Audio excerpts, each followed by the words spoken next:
ಇತ್ಲಾಗೆ ಇಬ್ಬರು ಮಕ್ಕಳು ಇಬ್ಬರು ಹೇಳಿಕೆ ಕೊಟ್ಟಿದ್ದಾರೆ. ಮಾನ್ಯ ರಾಘವೇಂದ್ರ ಅವರು, ಈಶ್ವರಪ್ಪ ಏನು ಹೇಳಿದ್ರು ಕೂಡ ನಂಗೆ ಆಶೀರ್ವಾದ ಇದು ಅನ್ನೋ ಮಾತು ಅವರು ಹೇಳಿದ್ದಾರೆ.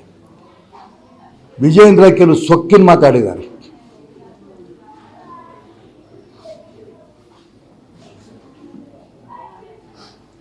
ನಾನು ಅದಕ್ಕೋಸ್ಕರ ಹೇಳ್ತಾ ಇರೋದು, ಇನ್ನು ಈ ವಿಜೇಂದ್ರ ಎಳಸು ಏನು ಹೇಳಬೇಕು, ಏನು ಮಾತಾಡಬೇಕು, ಹಿರಿಯರ ಬಗ್ಗೆ ಏನು ಮಾಡಬೇಕು ಗೊತ್ತಿಲ್ಲ. ನಾನು ಹೇಳಿದೆ, ಯಡಿಯೂರಪ್ಪನವರು, ಅನಂತಕುಮಾರ್ ಅವರು, ನಾನು, ಇನ್ನೂ ಅನೇಕ ಹಿರಿಯರು 35-40 ವರ್ಷ ತಪಸ್ ರೂಪದಲ್ಲಿ ಈ ಪಕ್ಷವನ್ನು ಕಟ್ಕೊಂಡು ಬಂದ್ವಿ. ಈಶ್ವರಪ್ಪ ಬಾಯಿ ಬಂದಂಗೆ ಮಾತಾಡಬಾರ್ದು ಈ ಮಾತನ್ನು ಹೇಳಿದ್ದಾರೆ. ಯಾವಾಗಲೂ ಕೂಡ ಸತ್ಯ ಹೇಳಿದ್ರೆ ಸಿಟ್ಟು ಬರುತ್ತಂತೆ.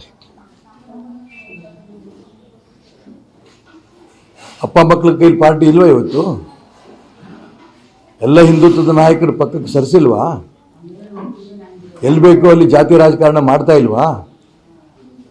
ನಿಮ್ಗೆ ಎಲ್ಲಿ ಬೇಕೋ ಅಲ್ಲಿ ಕಾಂಗ್ರೆಸ್ ಜೊತೆ ಹೊಂದಾಣಿಕೆ ಮಾಡಿಕೊಂಡಿಲ್ವಾ? ಇದಕ್ಕೆ ಉತ್ತರ ಕೊಡಲಿ ವಿಜೇಂದ್ರ, ಇದಕ್ಕೆ ಉತ್ತರ ಕೊಡಲಿ ಯಡಿಯೂರಪ್ಪನವರು.